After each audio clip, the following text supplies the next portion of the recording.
구약 성경 전체 15분 요약. 태초에 하나님이 천지를 창조하셨습니다. 1일차 빛이 생기고 낮과 밤이 나뉩니다. 빛이 있으라. 2일차 하늘과 물이 나뉩니다. 3일차 바다와 땅이 구분되고 땅에 식물이 납니다. 4일차 해, 달, 별을 만드십니다. 5일차 물고기와 새를 창조하십니다.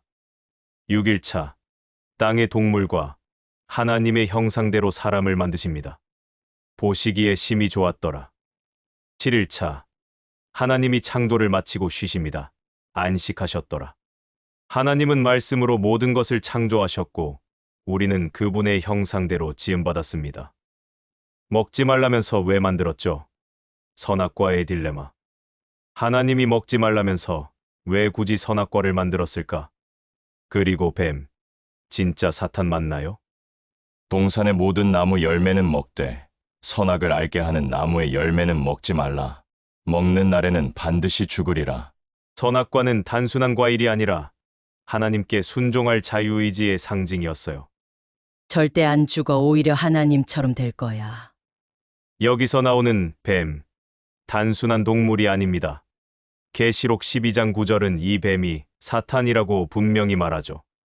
하나님은 강제로 순종받기보다 자유롭게 사랑하고 선택하길 원하셨습니다. 선악과는 그 선택의 기준이었고 뱀은 그 자유를 흔든 유혹이었죠. 노아 방주 이야기. 사람들의 죄악이 세상에 가득 찼을 때 하나님은 홍수로 세상을 심판하시기로 하셨습니다. 하나님은 의로운 노아에게 말씀하셨습니다. 너와 내 가족은 방주에 들어가라. 노아는 하나님의 명령대로 그대로 순종했습니다. 40일 동안 비가 쏟아지고 물이 온 땅을 덮어 방주 밖의 모든 생명이 사라졌습니다. 홍수 150일 후 물이 줄고 비둘기가 감람나무 잎사귀를 물고 돌아왔습니다. 하나님은 무지개를 주시며 약속하셨습니다. 다시는 물로 세상을 멸하지 않으리라. 방주는 단순한 배가 아니라 하나님의 구원과 순종에 대한 약속의 상징입니다. 왜 하나님은 아들을 제물로 바치라 하셨을까? 아버지, 불도 있고 나무도 있는데 재물은 어디 있어요? 하나님께서 친히 준비하실 거란다.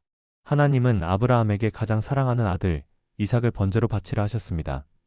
믿음의 시험이었습니다. 아브라함아, 그 아이에게 손대지 마라. 내가 하나님을 경외하는 줄 내가 이제야 알았다. 바로 그때 수풀에 걸린 순양 하나가 나타났습니다.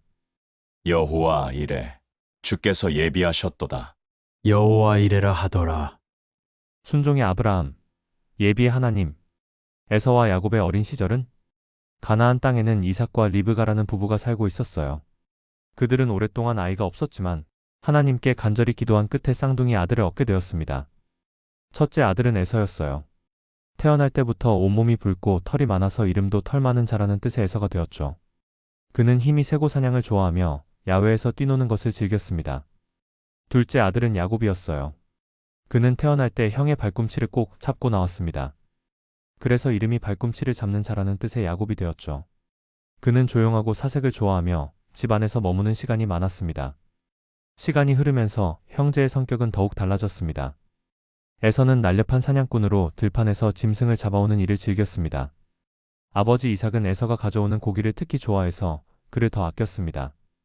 야곱은 부드럽고 세심했고 가축을 돌보고 음식을 만드는 일에 능숙했습니다. 어머니 리브가는 야곱의 조용하고 성실한 성품을 사랑했습니다. 야곱에게 부인이 몇 명 있었을까요? 성경에서 잘 안 알려진 이야기 1분 안에 정리해 드릴게요. 야곱에게는 총 4명의 부인이 있었습니다. 첫째는 레아. 원래 야곱은 레아의 동생 라헬을 사랑했지만 외삼촌 라반에 속아서 레아와 먼저 결혼하게 됩니다. 둘째는 라헬. 7년 더 일한 끝에 진짜 사랑했던 라헬과도 결혼하죠. 하지만 두 자매는 자녀 문제로 경쟁을 하게 되고 레아는 하녀 실바를, 라헬은 하녀 비라를 야곱에게 주어 자녀를 낳게 합니다. 이렇게 야곱은 레아, 라헬, 실바, 비라 4명의 여인과 함께 12아들을 낳게 되고 그들이 바로 이스라엘 12지파의 조상이 됩니다. 야곱의 가족사, 복잡하지만 이스라엘의 뿌리가 되는 중요한 이야기입니다. 버려진 차에서 총리가 되기까지 요셉 이야기. 요셉은 야곱의 11번째 아들. 형들의 시기심으로 노예로 팔려갔지만 그곳에서도 하나님은 함께 하셨어요. 감옥에 갇히기도 했지만 하나님의 은혜로 바로의 꿈을 해석하며 이집트의 총리가 됩니다. 그리고 마침내 자기를 팔았던 형들을 용서하고 가족 전체를 구원하게 되죠. 버림받아도 끝이 아닙니다. 하나님은 고난을 통해 당신을 준비시키십니다. 당신의 시작이 미약하더라도 끝은 창대하게 될 수 있습니다. 홍해를 가른 남자, 들어보셨나요? 바로 모세입니다. 모세는 이집트에서 히브리 노예로 태어났습니다. 살해 위기 속에 강물에 띄워졌고 이집트 공주의 손에 자라났죠. 어느 날 불타는 떨기나무 속에서 하나님이 모세를 부르십니다.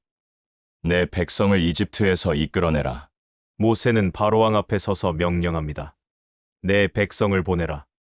10가지 재앙 후 그는 홍해를 가르고 수많은 이스라엘 백성을 이끌어 탈출합니다. 모세는 광야에서 40년을 인도하며 하나님께 십계명을 받은 지도자. 그는 순종으로 역사를 바꿨습니다. 기적은 믿음으로 시작됩니다. 모세처럼요. 여리고 성, 어떻게 무너졌을까? 성벽을 돌기만 했는데 어떻게 여리고 성이 무너졌을까요? 하나님은 여호수아에게 명령하셨습니다. 6일 동안 하루에 한 번 성을 돌고 7일째는 7번 돌며 나팔을 불라. 이스라엘 백성은 아무 말 없이 성을 돌았습니다.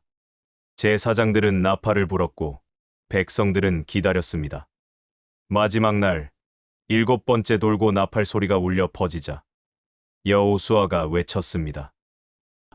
여호와께서 너희에게 성을 주셨느니라. 그 순간 강력했던 여리고 성벽이 무너졌습니다. 칼 한 자루 쓰지 않고 믿음으로 승리한 순간이었죠. 하나님께 순종할 때 상식 밖의 기적이 일어납니다. 삼손과 데릴라. 이스라엘을 구원하기 위해 하나님이 선택하신 사사 삼손. 그의 힘의 비밀은 바로 머리카락. 나실인으로서 평생 머리를 자르지 않는 것이 하나님과의 약속이었죠. 그런데 미모의 블레셋 여인 데릴라가 등장합니다. 당신의 힘의 비밀을 알려주세요. 결국 삼손은 비밀을 털어놓고 잠든 사이 머리카락이 잘리고 힘을 잃어 잡혀갑니다. 하지만 마지막 순간 머리가 자라며 힘이 돌아온 삼손. 하나님, 이번 한 번만 저를 강하게 하소서. 그는 블레셋 신전 기둥을 밀어 무너뜨리고 수많은 원수들과 함께 생을 마쳤습니다. 힘은 머리카락이 아닌 하나님께서 주신다. 눈물의 기도 한나 이야기. 이스라엘의 한 여인 한나가 있었습니다. 오랫동안 아이가 없어 마음이 깊이 아팠죠. 한나는 성전에 올라가 하나님께 이렇게 기도했습니다. 아들을 주시면 평생 주의 종으로 드리겠습니다. 너무 간절히 기도하는 모습에 제사장 엘리는 그녀가 술 취한 줄 알았습니다. 하지만 한나는 말했죠. 나는 마음이 슬픈 여자입니다. 술이 아니라 내 마음을 쏟아낸 것입니다. 하나님은 그 기도를 들으시고 아들 사무엘을 주셨습니다. 한나는 약속대로 그를 하나님께 바쳤죠.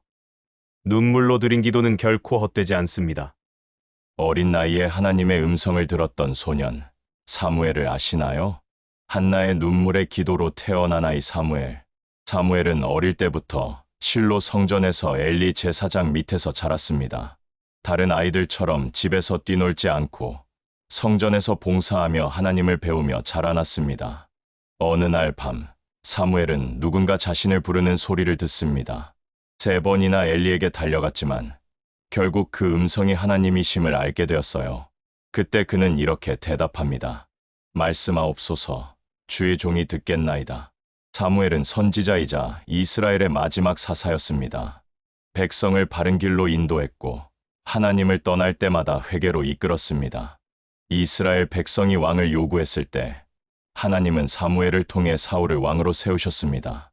하지만 사울이 하나님을 거역하자 다시 다윗을 기름 부어 왕으로 세운 것도 사무엘이었습니다. 이스라엘의 첫 번째 왕 사울.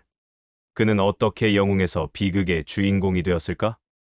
겉모습은 훤칠하고 키도 크고 사람들의 기대를 한 몸에 받은 사울. 하나님이 직접 선택하신 왕이었죠. 하지만 시간이 지나면서 그는 하나님의 명령을 무시하고 자기 뜻을 앞세웠습니다. 블레셋과의 전쟁에서 제사를 멋대로 드리고 아말렉을 치라는 명령을 끝까지 지키지 않았죠. 결국 하나님은 사울을 버리시고 다윗을 새 왕으로 선택합니다. 질투와 두려움의 사울은 다윗을 끊임없이 쫓았지만 마지막엔 전쟁터에서 비극적으로 생을 마감합니다. 순종이 제사보다 낫다. 사울의 삶이 우리에게 주는 가장 큰 교훈입니다. 다윗과 골리앗, 작은 소년대, 3미터 거인. 모두가 두려워 떨고 있었어요. 거대한 거인, 골리앗이 매일 외쳤죠. 나와 싸울 상대가 있을까? 너희들은 전혀 상대가 되지 않는다. 이스라엘 군은 아무도 나서지 못했어요.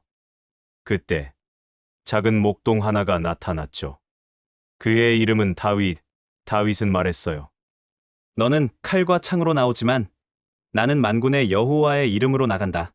전쟁은 여호와께 속한 것이라. 다윗은 조용히 돌을 하나 집어들고 물맷돌을 휙 던졌습니다. 골리앗은 한 방에 쓰러졌죠. 거인은 넘어진 것이 아니라 믿음 앞에 무너진 거예요. 하나님과 함께라면 작은 자도 세상을 이길 수 있어요. 다윗의 용기와 하나님의 은혜 넘치는 하루 되세요. 밧세바를 본 순간 다윗은 무너졌다. 다윗이 가장 큰 죄를 지은 순간이 있다면 믿으시겠어요? 어느 날 전쟁에 나가지 않고 왕궁에 남아있던 다윗. 저녁 무렵 옥상에서 한 여인이 목욕하는 모습을 보게 됩니다. 그 여인은 바로 밧세바, 다윗의 부하 우리아의 아내였습니다. 다윗은 그녀를 궁으로 불러들였고 결국 동침하게 됩니다.